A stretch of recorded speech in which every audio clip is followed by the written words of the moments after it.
12월 21일 말씀 묵상을 시작하겠습니다. 오늘 말씀은 로마서 3장 9절부터 20절까지 말씀입니다.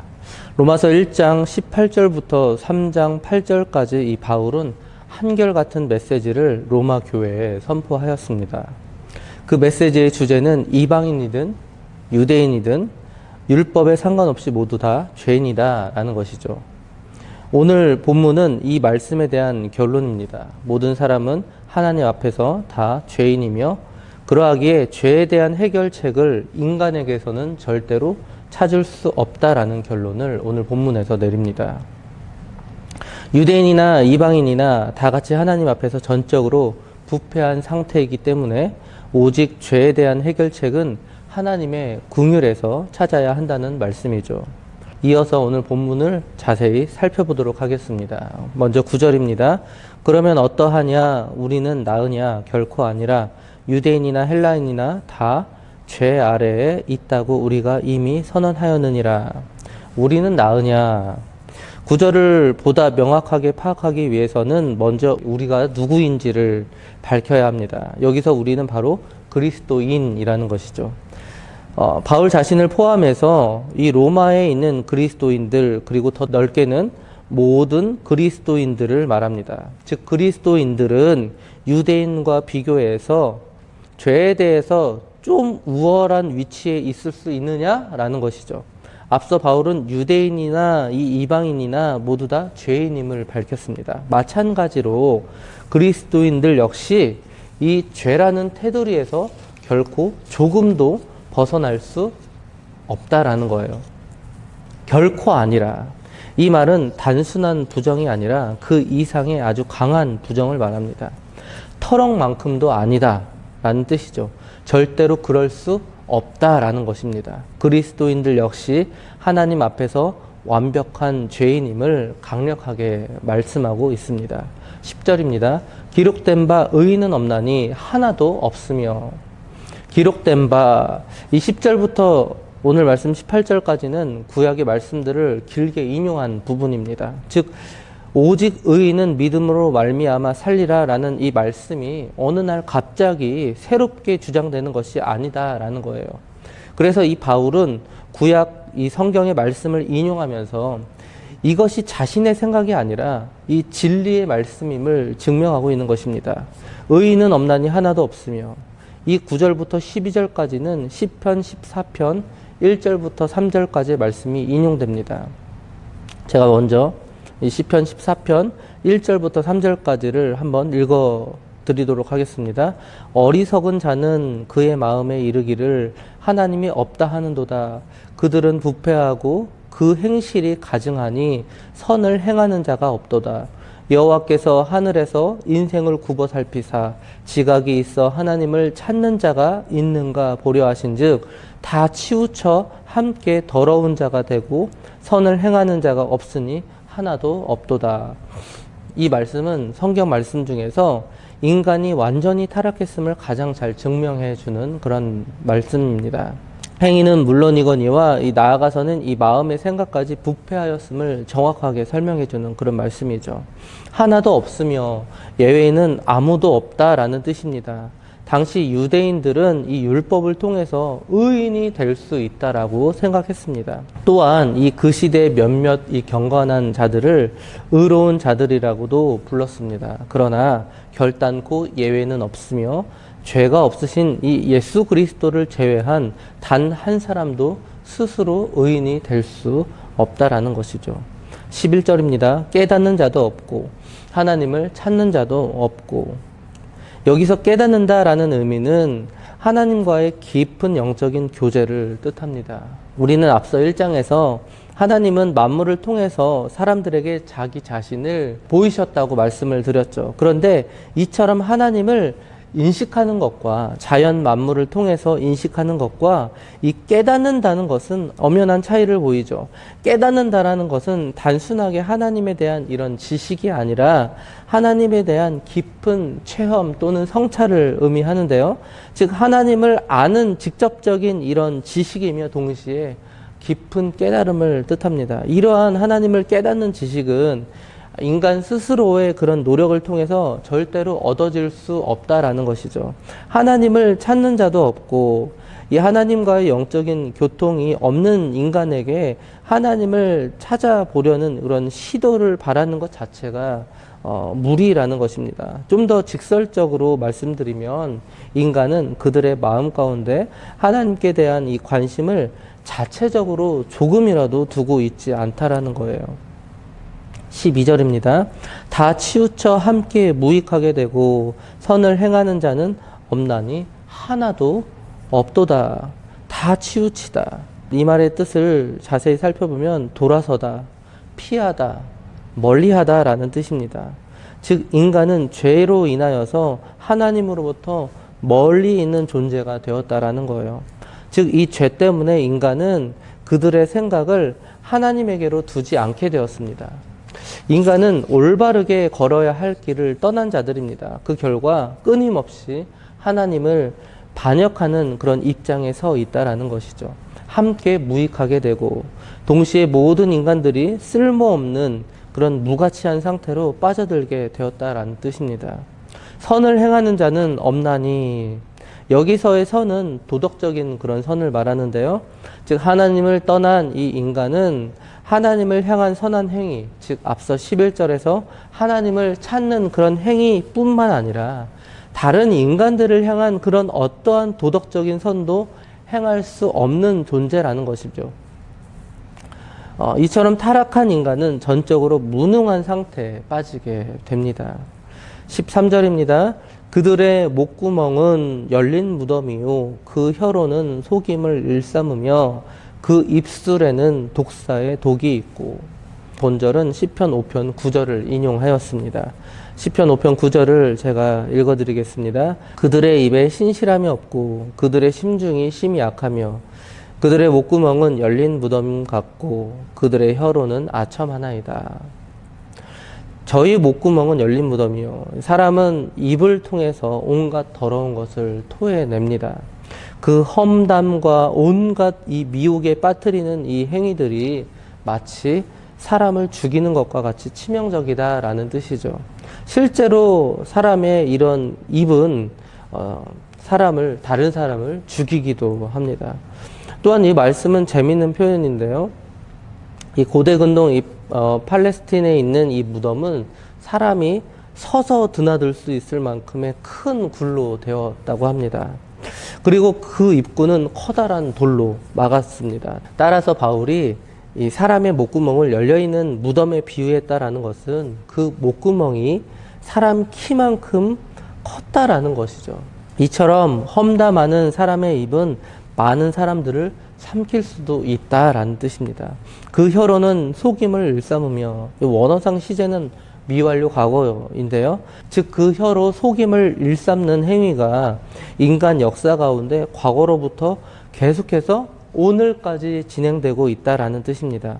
오늘날 수많은 악성 댓글들은 많은 사람들을 힘들게 하죠. 그리고 많은 연예인들이 자살을 하는 그런 장면들을 우리는 쉽게 볼 수가 있습니다. 이처럼 타락한 인간의 입은 다른 사람에게 치명상을 입힐 수 있는 험담과 저주로 가득하다라는 거예요.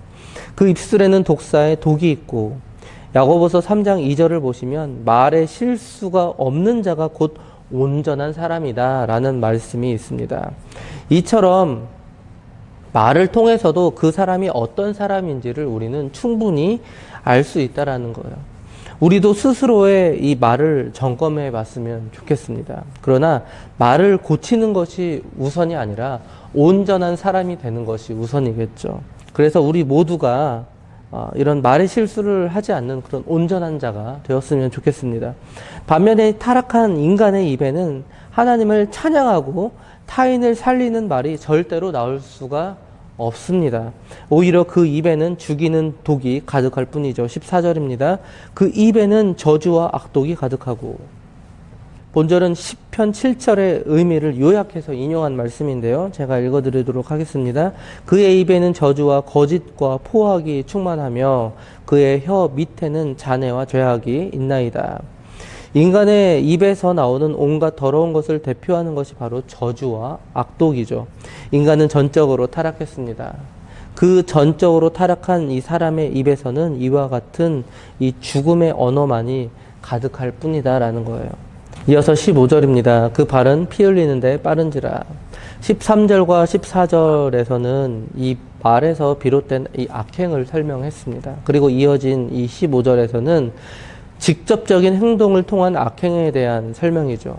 입의 그 말과 악행은 악한 마음에서 비롯됩니다. 이와 같이 타락하여 부패해진 이 사람의 마음에서는 그 어떠한 선도 나올 수 없다라는 것이죠. 피를 흘리다. 이 피는 인간의 생명이 깃들어 있는 그런 생명의 원천이죠. 그래서 타락한 인간은 그 피를 흘리게 합니다. 이것은 악한 행동의 대표적인 예죠. 이처럼 피를 흘리게 하는 전쟁 또는 이 살인은 인간의 기본적인 성향이 악함을 증명해주는 그런 대표적인 예라고 할 수 있죠. 그런데 그 발이 피를 흘리는데 빠르다라고 합니다. 이 빠르다의 원어의 뜻은 날카롭다, 예리하다라는 뜻이죠. 이처럼 부패한 인간의 악한 행동들이 매우 적극적이다라는 뜻입니다. 16절입니다. 파멸과 고생이 그 길에 있어. 그 길이란 앞서 15절에서 피 흘리는데 빠른 발을 가진 그 부패한 인간들이 가는 길이라는 뜻입니다. 그런데 그 길에는 파멸과 고생이 있습니다. 여기서의 파멸과 고생은 파괴 그리고 비참함을 뜻하죠. 부패한 인간은 자신들의 이 악행을 통해서 1차적으로는 다른 사람들에게 이러한 치명적인 재앙을 안겨줍니다. 그리고 2차적으로 더 나아가서는 이 재앙으로 말미암아서 결국 자신들도 파멸하게 만들죠. 17절입니다. 평강의 길을 알지 못하였고. 부패한 인간들은 스스로 평강의 길을 알 수 없습니다.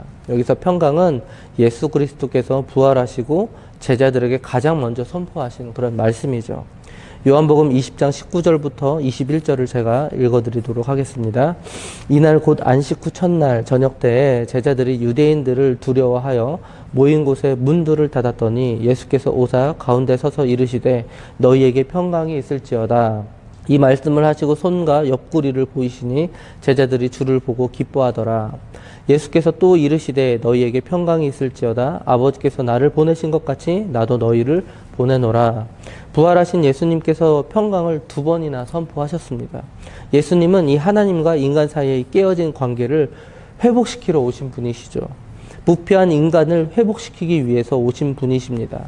십자가에서 죽으시고 부활하신 그 예수님께서 자신의 사명을 완수하시고 부패한 인간들에게 평강을 2번이나 선포하신 것입니다.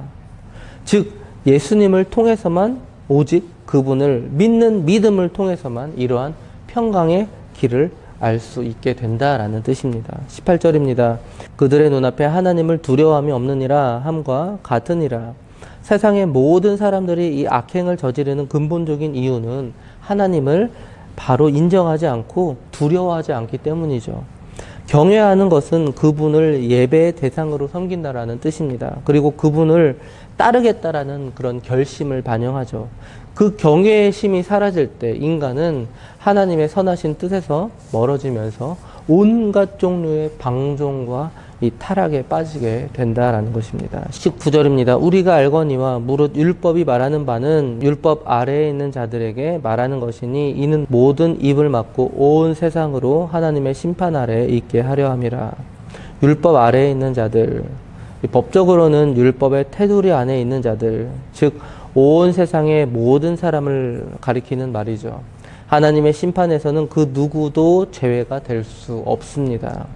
즉 하나님의 통치 아래에 있는 모든 사람, 즉 온 세상을 뜻하죠. 즉 율법이 이러한 모든 사람들에게 말합니다. 무엇을 말할까요? 모든 입을 막고 온 세상으로 하나님의 심판 아래에 있게 하려 함이라. 여러분, 율법의 기능은 심판대 앞에 있는 이 피고들을 변호하거나 또는 죄로부터 해방시켜주는 것이 아닙니다. 오히려 율법은 죄를 죄되게 하고 율법 아래에 있는 자들을 심판대 앞에 이 기소하는 일을 감당하죠. 그 대상에는 예외가 없다라는 거예요. 유대인이나 이방인이나 모두 동일한 심판대 앞에 서게 합니다. 그런데 이 사실을 모두가 안다라는 것입니다. 우리가 알거니와 우리는 1장 20절에서도 이 사실을 확인했습니다. 모든 창조물 속에 나타난 그 하나님의 능력과 신성을 따라서 이방인들도 하나님을 알 수 있었고 심판에 대한 이 계시를 인식할 수가 있었습니다. 따라서 온 세상은 하나님의 심판 아래에 있으면서도 스스로 그 심판의 형벌을 해결할 수 없는 전적으로 무능력한 상태에 처해 있다는 거예요. 모든 입을 막고, 그래서 이 하나님의 심판 아래 이 부패한 인간들이 할 수 있는 일은 단지 그저 그 입을 틀어막는 일뿐이라는 것입니다. 인간은 그저 어떠한 변명도 못하는 그런 무능력한 존재일 뿐이라는 것이죠. 그런데 왜 계속해서 이 바울은 유대인들도 죄인이고 이방인들도 죄인이고 심지어 그리스도인들도 다 죄인임을 왜 계속해서 강조하고 있을까요? 모두 죄인이며 그 상태가 너무나도 처참하게 부패이기에 어떠한 노력을 통해서도 절대로 스스로 의인이 될 수 없음을 왜 자꾸 계속해서 강조하고 있을까요? 그것은 바로 믿음을 강조하기 위해서입니다. 20절을 보시겠습니다. 그러므로 율법의 행위로 그의 앞에 의롭다 하심을 얻을 육체가 없나니 율법으로는 죄를 깨달음이니라.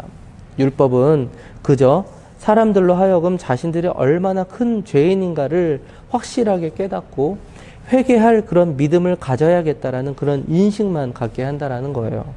그 이상 사람들의 죄 문제를 해결하고 의롭게 할 만한 그런 능력은 없다라는 것입니다. 오직 그 문제는 믿음을 통해서만 가능하다라는 것이죠.